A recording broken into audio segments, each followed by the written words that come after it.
오늘 우리가 읽은 이 성경에 등장하는 사도 바울에게도 쉼이 필요한 것 같습니다. 바울이 빌립보서를 썼을 때가 60대 한 중반 정도로 봅니다. 그 당시 평균 수명이 한 50대밖에 안 됐을 거니까 굉장히 좀 오래 살고 있거든요.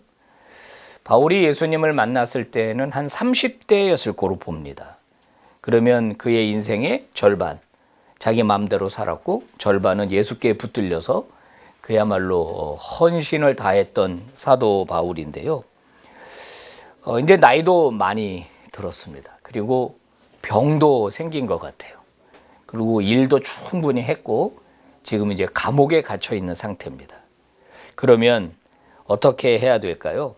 야, 이제 이 정도면 됐다. 그죠? 나는 최선을 다했다. 이제 나에게는 쉼이 필요하다. 이렇게 생각할 것 같습니다. 그죠? 이제 좀 지쳤으니까 좀 나는 쉬면서 일을 잘 마무리해야 되겠다. 이렇게 생각해도 뭐 지나치지는 않을 것 같습니다. 지칠 때 그냥 그만두는 것만이 능사는 아닌 것 같아요. 그죠? 뭔가 관리가 필요해요. 자, 쉼이 충분히 필요하고 또 멈출 때가 된 것 같은 사도 바울인데 오늘 성경을 보시면은 뭐라고 말하냐면 12절에 보니까 내가 이미 얻은 것도 아니고 이룬 것도 아니다 그러면서 잡힌 바 된 그것을 잡으려고 달려간다 이런 얘기를 합니다. 14절은 더 이해가 안 됩니다. 표대를 향하여 예수 안에서 하나님이 부르신 부름의 상을 위하여 쫓아간다. 저는 이 바울이 이거 왜 이러나? 이제 그만할 때도 된 것 같은데 그가 멈춘다고? 그가 쉰다고 누가 바울에게 돌을 던질 수 있겠습니까? 일 중독에 걸린 것도 아닐 텐데 지금 이루는 업종만 해도 어마어마한데 뭘 또 잡으려고 달려간다고 하는가? 뭘 또 이루려고 달려가려고 하는가? 왜 이러는가?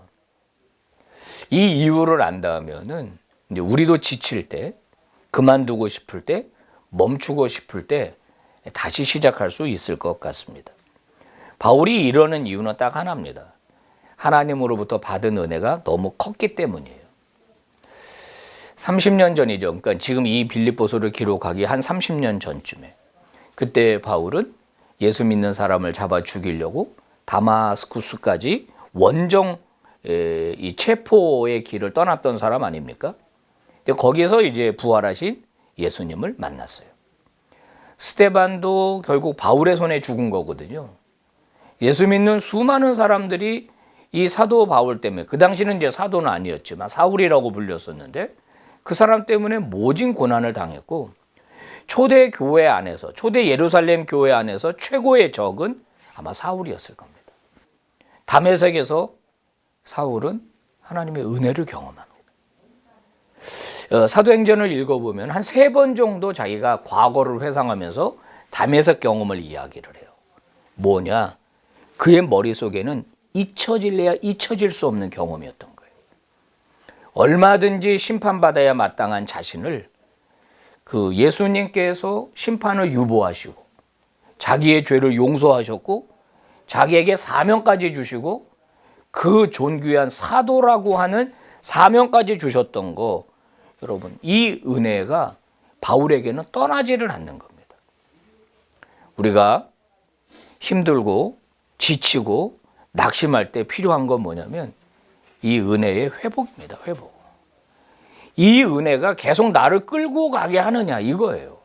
또 하나는 예수 그리스도께서 본인에게 주신 말씀이에요. 말씀. 이 말씀이 그의 삶을 끌고 갔다는 겁니다.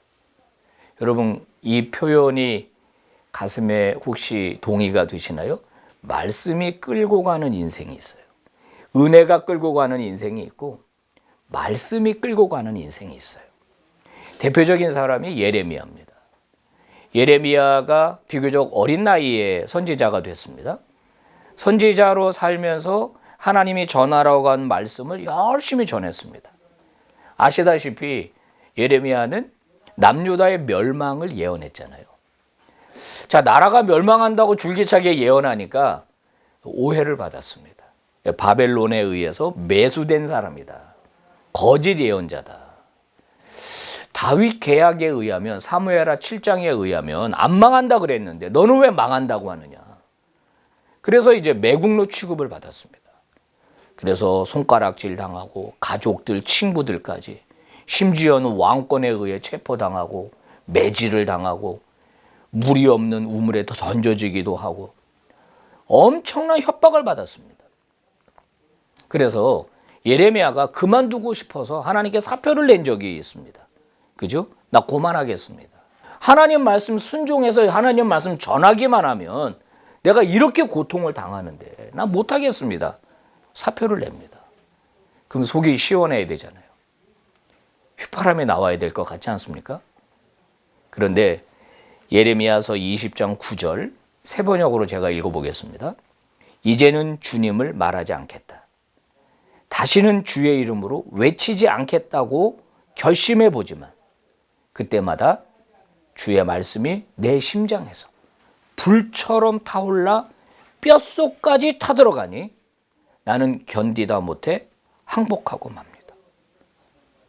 심장이 불붙는 것 같다는 거예요. 뼛속까지 타들어가는 것 같다는 거예요. 멈추고 싶은데 멈출 수가 없다는 거예요. 주의 말씀이 내 속에서 그렇게 역사한다는 거거든요. 이게 바로 이겁니다. 상황이 어려운 게 아니었어요. 내 가슴이 타지 않는 게 문제였던 거예요. 내가 지친 게 아니었어요. 내 뼛속까지 타들어가는 말씀이 나를 끌고 가지 못했기 때문에 문제예요. 그래서 사역자도 마찬가지고 우리가 사회 일을 하는 것도 마찬가지인데 나를 끌고 가는 말씀이 있어야 되는 거예요. 그래야 내가 사명을 감당할 수 있는 거죠. 은혜가 이끌어가는 인생, 말씀이 이끌어가는 인생. 그럴 때 넉넉하게 끝까지 잘 달리고 또 하나님 앞에 충분히 쓰임받는 그런 종들이 되시기를 바랍니다.